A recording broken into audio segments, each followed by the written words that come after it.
attrapés, chrétiens, sanctifiés, cachés dans les camps de prière. Et comme il faut un appât pour attraper un poisson, il fallait un appât conséquent. L'appât conséquent, c'est les réseaux sociaux. Donc les démons ont cherché, et juste qu'ils ont trouvé cet élément. Et ils ont dit, ah, on va les distraire. Parce que la distraction, Dieu n'est pas d'accord. Ça c'est un grand piège. Ils ont dit, oui, non, Dieu ne veut pas la distraction. Si tu veux dormir, dors. Mais ne passe pas ton temps à regarder des choses inutiles. Parce que le temps que tu perds là, c'est le temps de Dieu que tu es en train de perdre. L'ennemi est content. Parce que si tu as pris aujourd'hui, tu as pris, allez, 10 minutes aujourd'hui. Demain, il va t'attraper 30 minutes. Après-demain, il va t'avoir 1 heure. Après-demain, il t'aura 2 heures. Et tu verras, ton temps de lecture va diminuer. Ton temps de prière va diminuer parce que ton temps de réseau va grandir. Et là, on te capture l'esprit. Mais on te capture aussi dans le spirituel, pas dans le physique. Ce qui fait que tu as toujours envie d'y aller, le désir d'aller là-bas. C'est parce qu'ils ont mis quelque chose en toi. Une puce pour te captiver. Et après, on te tient. Tant que le poisson est attaché, on tient. Tu pêches, tu tires, il se débat. Tu relâches, tu retires. Après, quand il lâche un peu, tu moulines. Jusqu'au moment où tu l'emmènes. Mais comment le Seigneur va faire pour ramener quelqu'un qui est déjà attaché sur le bout de la ligne? Donc, le crochet est déjà dans ta bouche. Jésus arrive.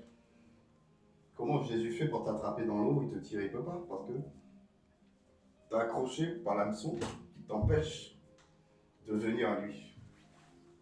Là, pourquoi réseaux sociaux? C'est le piège. Les réseaux sociaux doivent être utilisés pour évangéliser. Tu veux attraper les gens, pourquoi? Parce que tu sais que beaucoup de monde sont dessus. Beaucoup de païens sont dessus.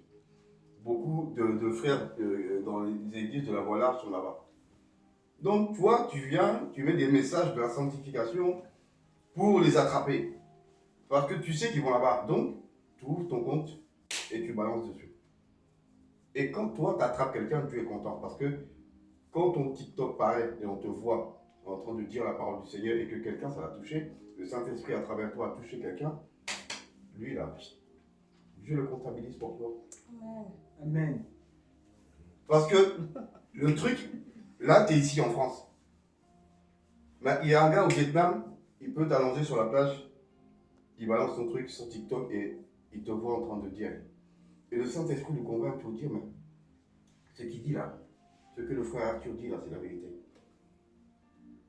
Après, il se dit, ah, il va rentrer chez lui, il va commencer à réfléchir à ce que toi tu as dit. Il va aller vérifier. Et le Saint-Esprit va lui montrer que tu as raison. Et là, il va dire, ah, ok, il va commencer à changer. Ou une sœur qui n'est pas dépouillée. Elle se dit chrétienne, et tu la vois avec ses grosses boucles d'oreilles, elle est habillée comme Jézabel, et avec les griffes des sirènes des eaux. Et tu les vois comme ça, là, ils sont... tu peux. Parce que les sirènes, leurs griffes leur servent à tuer. C'est des armes. Dans le spirituel, elle te gorge comme ça avec sa griffe. Donc, tu ressembles à une sirène. Tu viens adorer Jésus. Alléluia, Jésus est grand. Le Alléluia, il ne monte pas plus haut que le plafond. S'il touche le plafond, il rebondit, il tombe par terre. Donc, elle te voit dépouillée avec une longue robe de Saint-Esprit, lui dit, regarde comment l'habiller. C'est comme ça que Dieu veut que tu t'habilles. Toi, tes griffes de sirène, là, c'est pas bon. Donc, elle va te regarder et elle va dire, ah, le Saint-Esprit va la convaincre. Qu'est-ce qu'elle fait? Elle va retirer. Et quand elle va retirer, là, le Seigneur commence déjà à la changer. Parce que c'est l'ignorance qui fait que les gens tombent dans le trou. Par exemple, on est dans un pays où les gens mettent des pantalons. Les femmes s'habillent comme des hommes. Et elles sont persuadées qu'elles sont chrétiennes. Non. Tant que tu ressembles à un homme dans l'habit, pour Dieu, il y a un problème. Quand Dieu te regarde, il ne voit pas une femme, il voit un homme. Parce que lui, Dieu n'a pas créé le pantalon pour la femme. Lui, là, c'est lui qui crée les habits. La mode, c'est Dieu qui la crée. Mais le diable, lui aussi, il a sa mode. Dieu a sa mode à lui. Et son ennemi a sa mode. Dieu dit sanctification. Le diable il dit dépravation. Donc, dans sanctification, il y a une tenue. Dans dépravé, il y a aussi une tenue. Donc chacun reconnaît ses enfants par rapport à leur tenue. Avant de reconnaître par l'action, il y a d'abord la tenue. Un soldat vient, tu le vois, il est avec son treillis. Et soit il a un béret rouge, soit il a un béret vert, ou soit il a un béret bleu. Tu sais qu'il est un béret rouge, tu sais que c'est un parachutiste. Tu dis, ah, même le béret vert, c'est des parachutistes. Mais à ceux qui sont de la Légion étrangère, c'est des parachutistes. Donc parachutistes, on a deux bérets, on a rouge et vert. Les bleus, là, on sait que c'est les petits, c'est un fantassin, là, les petits. Donc eux, là, bon. Lui, c'est un puissant, lui, c'est un faible. Mais tu sais les distinguer à cause de la couleur de leur béret. Mais maintenant qu'on te voit et on voit les enfants de l'autre, on ne vous reconnaît pas. La seule chose qui a de différence, c'est que l'un porte une Bible et l'autre, il porte une Bible. Mais les deux sont habillés pareil. Ils ont les mêmes griffes, le même rouge à lèvres, le même cheveux. Ils ont tout la même chose, donc on fait loin. Dans le spirituel, on te classe rapidement. Parce que le spirituel, il ne regarde pas, tu dis que tu es chrétien. Le spirituel regarde ta manière, ton spirituel. Est-ce que tu as l'esprit de Dieu? Et si tu as l'esprit de Dieu, on va regarder est-ce que tu mets en pratique ce que Dieu te demande. Si c'est non, ils vont commencer à te bloquer ta vie. Mais si tu n'as pas l'esprit de Dieu, ils vont te laisser tranquille. Pourquoi? Parce que tu leur appartiens déjà. Celui, comme la Bible dit, qui n'a pas l'esprit de Dieu ne lui appartient pas. Donc quand on te voit, bah, le démon ne peut pas te combattre. Tu es un chrétien de nom. Il va te laisser, il va passer à côté de toi, il va même pas te... Pour lui, vous êtes de la même maison, vous travaillez pour la même personne, donc lui, il peut même s'asseoir dans ton église et écouter les gens. Quand il a fini, il s'en va. Bah oui. Il n'y a pas le feu du Saint-Esprit dans l'endroit où tu es. Là où il y a l'Esprit de Dieu, il y a le feu. Là où il y a le feu, il y a les anges de Dieu. Amen. Donc, le démon ne peut pas entrer dans la maison du Seigneur parce que les anges sont devant la porte. Et les anges ne vont pas te laisser entrer. Quand ils te voient là, ils savent qui tu es. Tu ne peux pas tromper l'ange. L'ange, il est spirituel. Toi aussi, tu es spirituel. Tout ce qui est spirituel ne peut pas se mentir. Donc, lui, il te voit, il va te bloquer devant la porte. Et toi-même, tu sais que tu as intérêt à partir parce que sinon, il peut te tuer. Mais quand toi-même, le dirigeant, tu n'as pas l'esprit de Dieu, il y a un problème. Les démons peuvent entrer dans l'église. Et peuvent même s'asseoir dans l'église. C'est pour ça que on va prendre Hébreu, un bon livre. Et on va prendre Hébreu. On va prendre le verset 7 et le verset 8. Hébreu 1? Non, Hébreu 13. Hébreu 13, le verset 7 et le verset 8. Pour on va dire, nourrir la parole. Parce que c'est la parole qui nourrit l'esprit. Hébreu 13.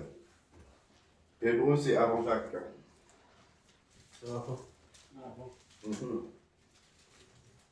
Entre Timothée et Jacques. Hébreu 13, à partir du verset 7 jusqu'au 8. Le crois-tu?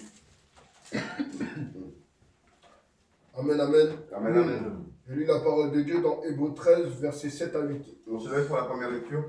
Amen. Je vais honorer la parole de Dieu. Amen. Amen. Vas-y, frère Arthur. Amen. Souvenez-vous de vos conducteurs qui vous ont annoncé la parole de Dieu. Considérez quelle a été la fin de leur vie et imitez leur foi. Jésus-Christ est le même hier, aujourd'hui et éternellement. Amen. Amen. Amen. Amen. Asseyez-vous. Jésus-Christ est toujours le même hier, avant que nous on soit. Aujourd'hui, là, présent et éternellement. Donc, ça veut dire quoi? Ça veut dire qu'il ne change Donc, quand on te dit, ça c'est l'Ancien Testament, non. Ça, c'est un piège de ceux qui veulent t'embrouiller. Parce que l'Ancien Testament, il faut partir sur ancienne loi.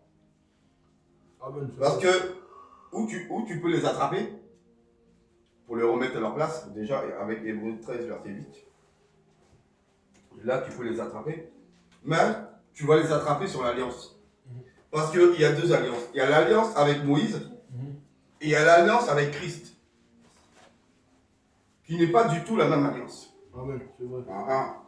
Donc, avant Jésus, on était sous l'ancienne alliance et il y avait une manière de mettre en pratique la parole de Dieu.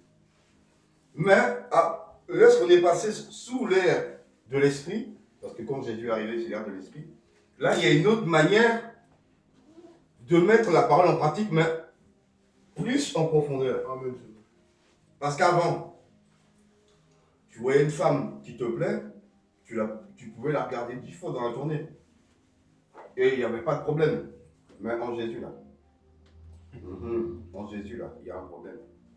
Parce que la Bible dit que si tu regardes une femme pour la convoiter, tu as déjà couché avec elle.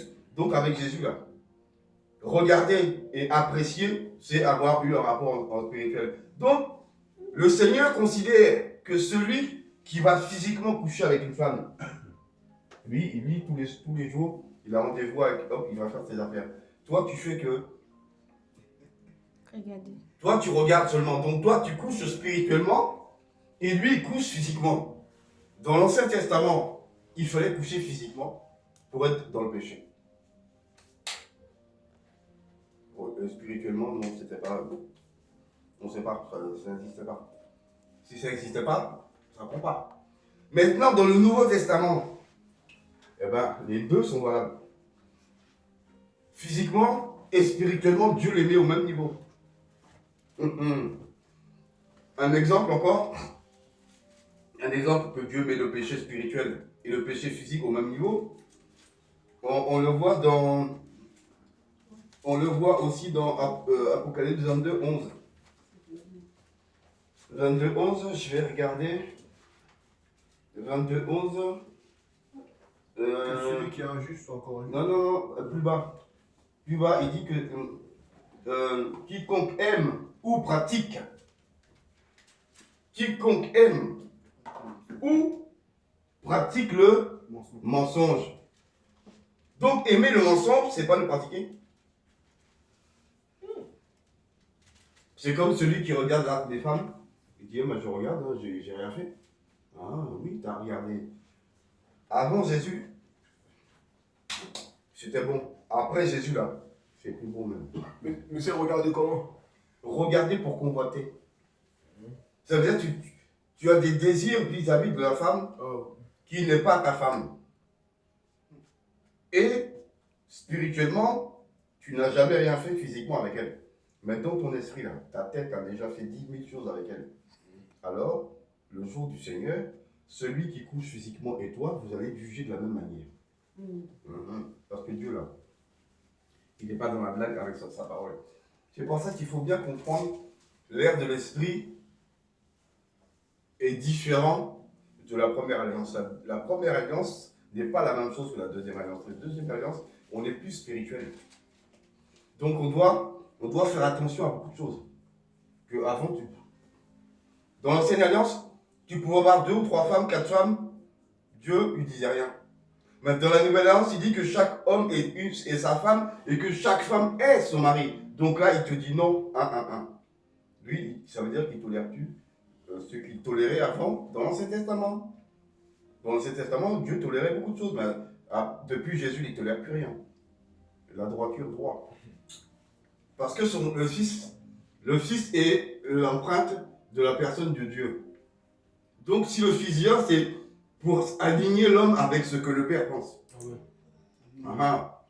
Alors que Moïse, lui, il a ramené la loi. Mais la perfection est venue par Christ. Amen. Parce que c'est le Fils qui représente son Père. Amen. Alors que Moïse, le Moïse, si Dieu nous représentait nous, l'homme. Mais Jésus représente le Père. Amen. Voilà pourquoi que la nouvelle alliance en son sang est droit. Donc, il ne faut pas aimer le péché. On voit dans Hébreu 1 où le Seigneur parle du Seigneur. Il dit que tu as eu le péché et tu as aimé la justice.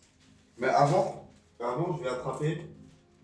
Il faut que j'attrape quiconque aime le mensonge. Attends, c'est Hébreu 22. 22. Hébreu 22. Quiconque aime ou pratique le mensonge. Ça, c'est Apocalypse. Oui, c'est Apocalypse 22. Ah, bon, d'accord. Apocalypse 22. Ouais, c'est Apocalypse 22. Verset 15. C'est ce que je cherchais. Là, 14. Il dit dehors, vous l'avez 22, Apocalypse 22, verset 15. Dehors les chiens, les magiciens, les débauchés, les meurtriers, les idolâtres et quiconque aime ou pratique le mensonge. C'est là que les gens lisent vite fait. C'est pour ça que quand tu lis là, tu dois lire pour comprendre. On ne fait pas de course avec Dieu. Avec Dieu, c'est on va doucement, on va vite. Non, comment on dit ça? On va doucement. mais seulement. On va doucement parce qu'on est pressé. Voilà. Donc, on va doucement parce qu'on est pressé, ça veut dire que tu prends ton temps de bien lire pour comprendre. On ne lit pas pour lire, pour dire, pasteur, le pasteur te pose une question, dit, tu as lu quoi aujourd'hui? Ah, j'ai lu 5 chapitres. Ah, c'est bien. Mais qu'est-ce que tu as retenu des 5 chapitres que tu as lus? Rien. Donc, tu as perdu ton temps. Il fallait même lire un seul. Et bien le retenir que d'en lire 5 et tu ne retiens rien. Donc, avec Dieu, là, il faut retenir les choses. Donc, le piège, il est là. Donc, il faut un appât. L'appât, c'est la petite boîte. Avant, elle servait de téléphone. De l'autre côté, il y avait l'ordinateur. On a fusionné les deux. Maintenant, tu as l'ordinateur dans la main. Et il fait aussi téléphone.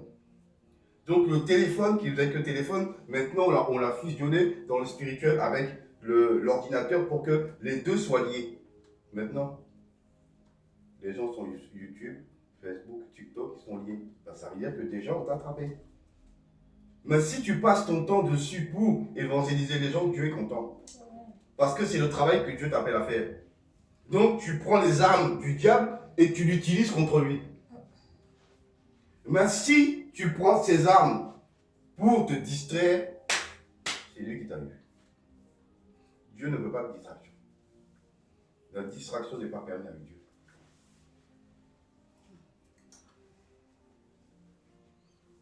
La distraction n'est pas permise avec Dieu.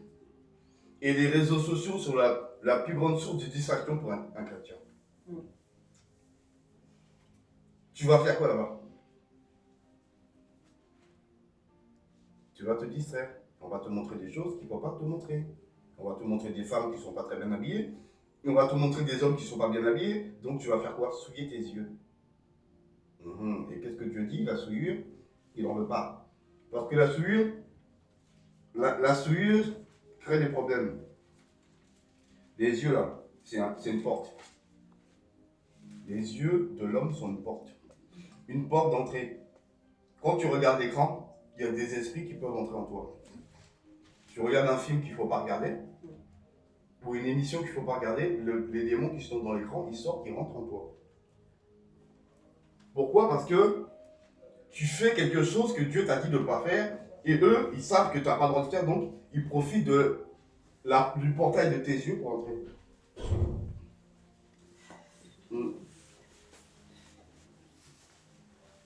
Et le portail des yeux, là, c'est une porte, une grande porte. Une très très grande porte. Amen. Amen. On va le voir dans le livre de Pierre, que les yeux sont une porte. Donc quand tu regardes les réseaux sociaux, tu es en train de souiller tes yeux et tes oreilles. Parce que quand tu vois une femme qui n'est pas ta femme, qui est en petite tenue, des fois en string aussi, donc tu vois les fesses d'une femme, ou la femme voit un gars soit en string ou soit en caleçon, là, si Jésus descend là, tu vas rester là où tu es. Pourquoi? Parce que tu es en train de faire ce qu'il t'a dit de ne pas faire. Il ne faut pas te souiller. Le problème, surtout en France, c'est quoi? C'est l'été. L'été, il y a des affiches qui font faire des accidents sur le périphérique. Comment ça? Il y a des accidents, justement. Chaque été, il y a comment elle s'appelle? Une sataniste, là. Victoria's Secret des États-Unis. C'est une sataniste là, qui travaille pour le royaume. C'est une marque, non? Oui, c'est une marque. C'est une sataniste qui travaille pour le royaume. Donc, les sirènes lui donnent les nouvelles tenues pour les femmes. Donc, qu'est-ce qu'elle fait? Elle met ça sur photo. Et elle place ça devant le périphérique. À chaque fois, là où il y a la photo là, de la femme, là, soit c'est son poitrine, soit c'est ses fesses. Là-bas, là, il y a carambolage. Parce que le premier gars arrive et il a oublié déjà. Il a oublié qu'il était au volant de sa voiture. Qu'il croit qu'il est à pied, donc il peut s'arrêter. Il regarde, il dit vraiment. Et il a son volant comme ça. Donc il fait quoi? Il freine un peu. Il freine un peu. Parce que il ne faut pas que l'image. Donc il freine. Le deuxième qui est derrière lui fait pareil. Lui, de loin, il a vu ça, lui aussi, il est pareil. Les 4 visages sont collés sur les fesses de la dame. Et ils sont tous en voiture. Et chacun commence à freiner, à rouler doucement. Et t'entends carbolage. Jusqu'à 30 voitures l'un dans l'autre. À cause de quoi? De la sirène que vous avez regardée. Donc tu vois le pouvoir de la séduction. Ça crée des accidents sur l'autoroute. Périphérique là, non, c'est grave. Dès que ça sort là, il y a problème. Et c'est toujours devant le panneau. C'est pas dire, pourtant le périph' il est grand. Je l'ai repris dans tous les sens. Je le connais par cœur, j'ai fait des années à rouler. Que ce soit en voiture, en camion ou en semi-remorque. J'ai tourné. Mais quand tu regardes, il n'y a que à l'endroit où il y a le fameux panneau qui est accident. Il peut y avoir un petit accrochage quelque part rapidement parce que l'autre il est pressé, il a coupé devant. Mais vraiment, carambolage, c'est là-bas. Pourquoi? Parce qu'il y a une grande ligne droite comme ça. Ça descend doucement et le panneau il est gros. Et la sirène, toi, le diable t'attire comme ça. Et toi, tu as déjà oublié que tu étais au volant. Imagine-toi, tu traverses la rue. Tu mets le même panneau en ville. Le même panneau en ville, il se passe quoi? Le gars, il est collé sur elle. Toi, tu traverses, il t'écrase. Parce qu'il ne te voit même pas. Est-ce qu'il a les yeux sur toi? Lui-même, logiquement, il doit regarder en face de lui. Là, on te dit que tu dois être maître de ton volant. Mais le panneau ici, sa tête est là. Toi, tu viens ici, là. Il ne te voit pas. Il va t'écraser, c'est tout. Donc, avant de traverser, regarde le visage de celui qui conduit. Voilà. Est-ce que son visage te regarde ou son visage regarde une femme, les attributs d'une femme que ses yeux sont fixés dessus? Ça peut être aussi une femme qui marche comme ça dans la rue. Parce que s'il n'y a pas de panneau, il peut y avoir une femme qui elle est en cycliste et lui, il voit ses femmes et il est juste comme ça en train de regarder. Et toi, tu traverses la rue, il t'écrase. Parce que son attention a été détournée. Donc, on va voir ça dans Pierre. Donc, je disais 2 Pierre 2, verset 3. Le piège est là. Donc, le Père Dieu. Amen. Je lis la parole dans 2 Pierre 2, verset 3. Amen. Par cupidité, ils trafiqueront de vous au moyen de paroles trompeuses. Eux, Non, c'est 2 Pierre 2. 2 Pierre 2 à partir du verset 8, pardon. Ok. Verset 8. Amen. Amen. Je lis la parole dans 2 Pierre 2, verset 8. Amen. Car ce juste qui habitait au milieu d'eux tourmentait journalement son âme juste à cause de ce qu'il voyait et entendait de leurs œuvres criminelles. Amen. Amen. Oui, vas-y, descends après. Le Seigneur sait délivrer de l'épreuve les hommes pieux et réserver les injustes pour être punis au jour du jugement. Amen. Amen. Amen. Donc, on parle de qui? De Lot. Et Lot, il habitait où? Là, ici, on a juste le panneau. L'autre, il n'avait pas le panneau. Il avait les vraies femmes qui se promenaient nues dans la rue. Même des fois, il y avait rapport sexuel ici. Les gens se promenaient nus. Donc, c'était comme si toi, tu étais dans un camp nudiste. Et que les gens avaient des rapports sexuels et étaient juste au milieu, toi, t'es habillé. Donc, tu vois le contexte. Et la Bible dit quoi? Verset, il dit, car ce juste qui habitait au milieu d'eux. Et qu'est-ce qu'il faisait? Tourmentait son âme juste, et là on te donne la cause, juste à cause de ce qu'il voyait et entendait. Il y a une parole obscène qui disait là, ça souille tes oreilles. La vision du corps d'une femme qui n'est pas ta femme ou un homme qui n'est pas ton homme, ça fait quoi? Souiller. Donc voilà comment l'autre était en train de se souiller.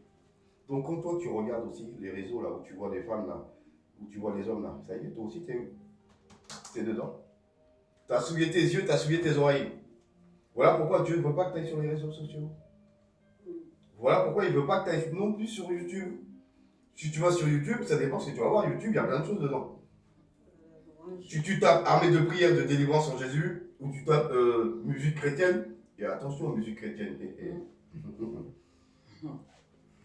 Femme qui chante pour Jésus là. Hein? Avec le décolleté. Oui, avec son décolleté où tu vois sa poitrine là.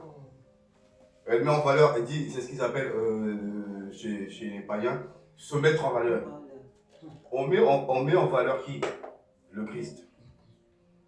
C'est pour ça que un des traits de caractère premiers du Seigneur Jésus, c'est quoi? L'humilité. L'humilité veut dire quoi? Mettre en avant l'autre. Maintenant, quand les gens venaient voir Jésus, ils disaient, hey, bon maître. Jésus dit, toi là, tu veux m'attraper.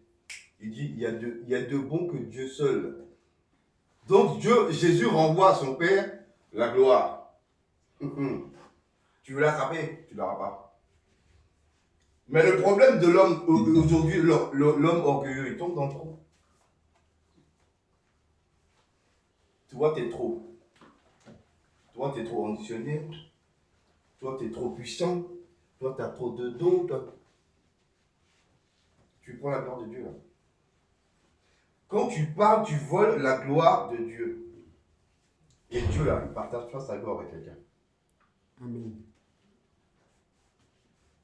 Dieu ne partage pas sa gloire avec un homme. Donc comprends bien que les yeux là, il faut les préserver. Les oreilles, il faut les préserver. Tu peux pas, un collègue de travail par exemple, te parle de ses ébats sexuels à sa femme. Tu ne peux pas écouter ça. Parce que tu souilles tes oreilles. Et si tu fais ça, les anges là, ils vont noter. Les démons aussi vont noter, vont dire, il y aura un livre écrit contre toi. Dis-toi qu'il y a un ange qui s'appelle l'ange écrivain. Il y a tous les anges. Il y a les anges guerriers, il y a les anges médecins, il y a les anges chirurgiens, il y a les anges couturiers, ceux qui préparent nos habits là-bas. Donc, ceux qui préparent les couronnes, il y a les anges ferrautes, ceux qui s'occupent de la ferronnerie. Donc, il y a tout type d'anges. Donc, il y a aussi un ange qui écrit. Il écrit pourquoi? Il écrit pour qu'il y ait une preuve contre toi. Ou pour toi. Donc, tout ce que tu fais est comptabilisé. Donc, voilà pourquoi le réseau, c'était la leçon. On détend ça et on jette la part. Et le poisson qui correspond, il l'attrape. Et là, tu te souilles tranquillement parce que tu crois que tu peux les regarder. Mais tu regardes quoi là-bas? Chaque réseau social est dirigé par un démon. Il y a un démon derrière chaque réseau. Et lui, son travail est de capturer les âmes. C'est tout. Et de te voler ton temps. La Bible dit racheter le temps. Mais lui, il le prend le tien. Quand tu passes 2 heures à regarder des bêtises, là, lui, il t'a tapé. Et il va mettre l'amour du réseau dans ton cœur. Toi, tu dis, je vais regarder 5 minutes aujourd'hui, c'est bien. Demain, tu vas regarder plus d'1 heure. Après-demain, tu vas regarder 2 heures. Après, une fois, tu vas passer toute la journée dedans. Le matin, tu vas te lever, tu vas lire un passage. Tu vas lire vite, vite, vite. Tu vas même pas essayer de retenir ce que tu as retenu. Donc, pour te donner bonne conscience, tu as lu. Et après, tu vas scroller, comme ils disent. Et tu vas rester. Chronomètre, on met là. Il y a 2 heures, tu es resté là. 3 heures. Et là, ils sont contents, ils disent, ah, on l'a eu. Lui, là, il a lu. Tu te lèves le matin, tu pries. 1 heure, 2 heures. De l'autre côté, tu passes 4 heures.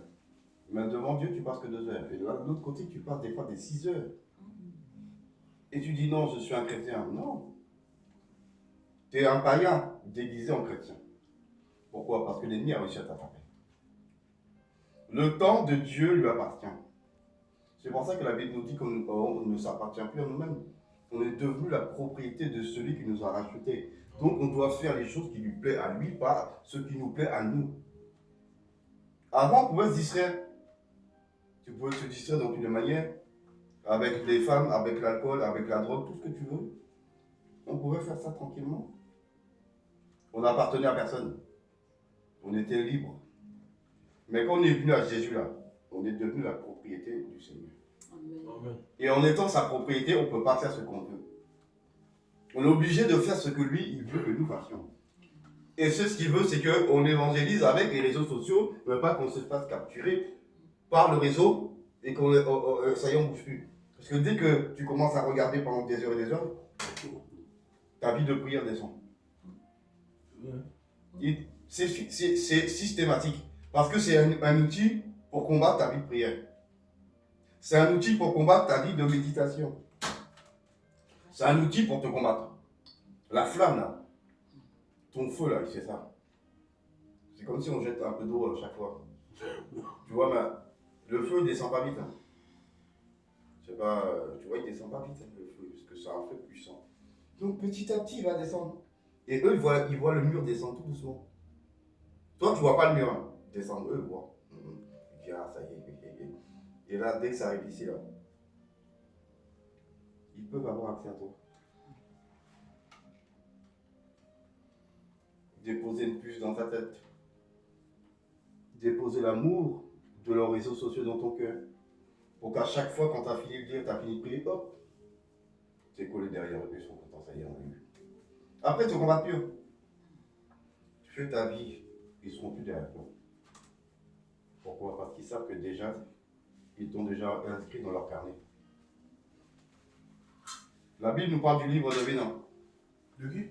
Du livre de vie, de l'agneau. Mais la Bible nous dit aussi que le nom de quelqu'un peut être effacé du livre de vie. Et c'est ça que les gens oublient souvent.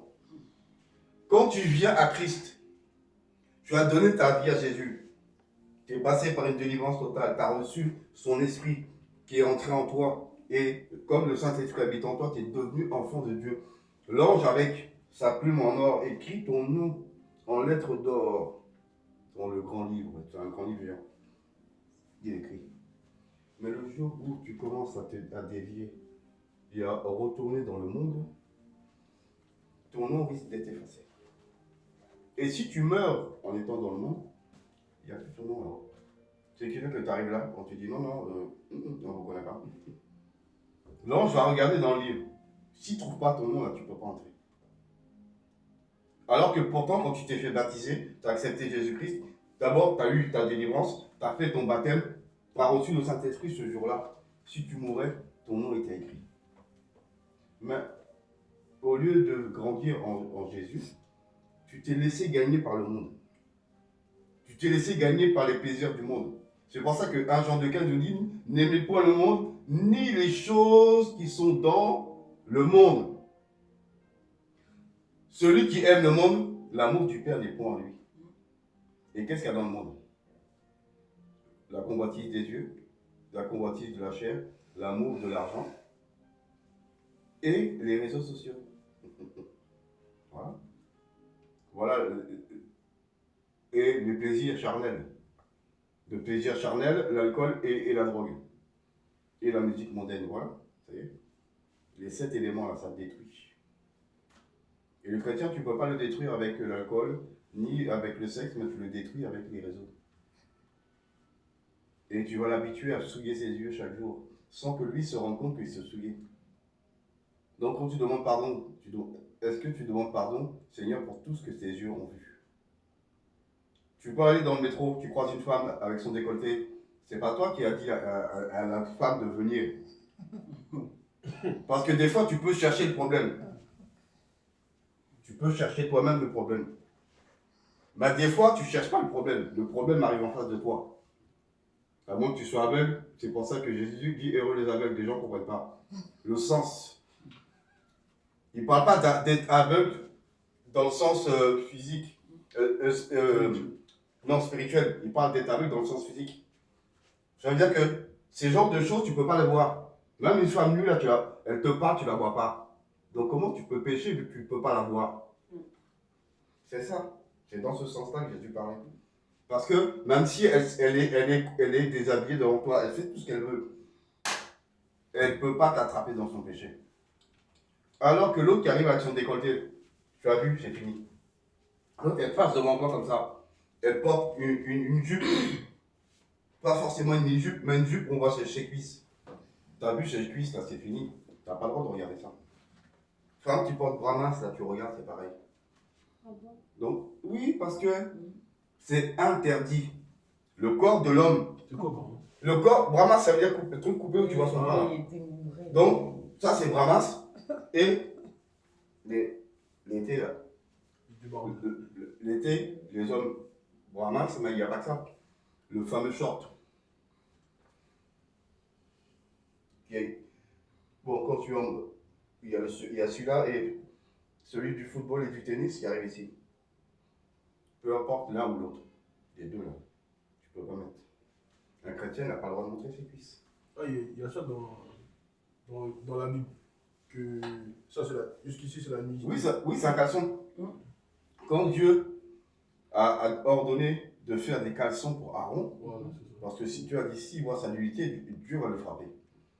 Donc, ça veut dire que quand il est sur l'autel, ça ne veut pas dire que Dieu ne te voit pas. Tu as nudité quand tu es. Parce que sinon les gens vont dire tiens, non. Quand tu viens devant l'autel où tu offres quelque chose à Dieu, il faut déjà que tu aies une tenue de sacrificateur. Donc, il y a un protocole. Quand tu es dans ce protocole, Dieu ne tolère pas la connerie. Alors que quand tu es dans ta tente, Dieu te voit quand tu te chantes ou tu te laves, il te voit. Il voit que il tourne la tête, il ne voit pas. Il te voit. Donc, quoi que tu fasses, il te voit. Que tu ailles aux toilettes, que tu manges, que tu ailles avec ta femme, peu importe ce que tu fais, il te voit. Sauf que quand tu viens pour faire son affaire, là, il veut il veut que ce soit parfait. Donc s'il voit quelque chose, ben, il va se fâcher. Donc il a dit, faisons des caleçons en lin pour Aaron, pour cacher sa nudité.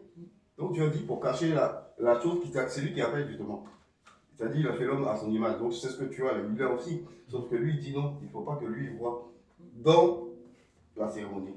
Mais il te voit ailleurs. Donc il a créé caleçon. Donc caleçon il arrive ici, il part d'ici, il arrive là. Le problème c'est que femme porte cycliste. Cycliste c'est ça. Cycliste c'est un caleçon. Et une femme qui porte des caleçons là, c'est. Tu vas pas au ciel. Donc c'est bien beau de parler caleçon, mais en vérité, caleçon c'est pour homme. Donc il faut changer le vocabulaire. Hein. Femme porte pas de caleçon. Les femmes portent des culottes. Hein? Oui, c'est ça. On fait l'inverse. C'est pas Femme, Ah oui, culotte. oui. Homme, Culotte. caleçon.